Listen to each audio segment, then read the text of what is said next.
தமிழ் சினிமால எவ்வளவோ நல்ல படத்தை ஓட வச்சிருப்போம். பட் அதே மாதிரி ரொம்ப நல்ல படத்தை ஒரு டைம்ல ரெகனைஸ் பண்ணாமலேயும் இருந்திருப்போம். அப்படி ஒரு அண்டர் ரேட்டட் படம் தான் வேலைக்காரன்.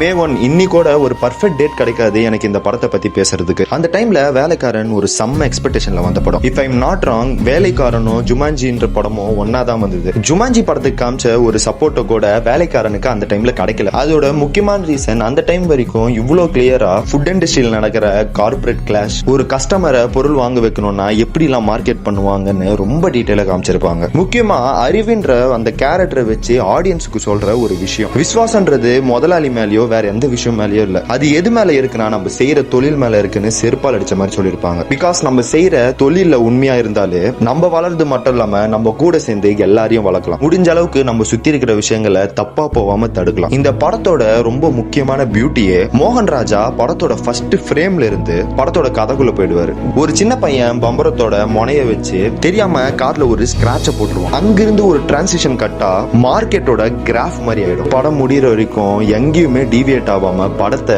லீனியரா சூப்பரா கொண்டு போயிருப்பாங்க. முக்கியமா ஃபகத் ஃபாசிலோட கேரக்டர் வெறும் ஒரு பர்சனை ரெப்ரசன்ட் பண்றது கிடையாது, ஹோல் கார்பரேட்டோட மறுமுகமே அந்த கேரக்டர் தான். அந்த கேரக்டர் கிளைமேக்ஸ்ல பேசுற நிறைய டைலாக்ஸ் ரொம்ப நிதர்சனமான டைலாக். சிம்பிளா எனக்கு ஒரு லைன்ல புரிய வச்சது, இந்த முட்டாள் ஜனங்களுக்கு தெரியாது நம்ம மாறுற வரைக்கும் எதுவும் மாறாதுன்னு. எக்ஸாக்ட்லி இது ரொம்ப உண்மை. பிகாஸ் நம்ம ஊர்ல முக்காவாசி பேர் ஒரு ஹிப்போக்ரிட்டா தான் இருக்கும். ஒரு விஷயத்த மத்தவனுக்கு சொல்லுவோம், பட் அதை நம்ம செய்ய மாட்டோம். அதனால என்னைக்குமே மாற்றம் நம்ம கையில இருந்து தான் வரணும். அண்ட் அது மட்டும் இல்லாம அந்த டைம்லயே அனிருத் ஒரு பெஸ்ட் ஆல்பம் கொடுத்திருப்பாரு அந்த படத்துக்கு. சோ நான் பேசினதை பத்தி என்ன நினைக்கிறீங்கன்னு சொல்லிட்டு போங்க. அண்ட் எல்லா ஒர்க்கும் உழைப்பாளர்கள் நல்வாழ்த்துக்கள்.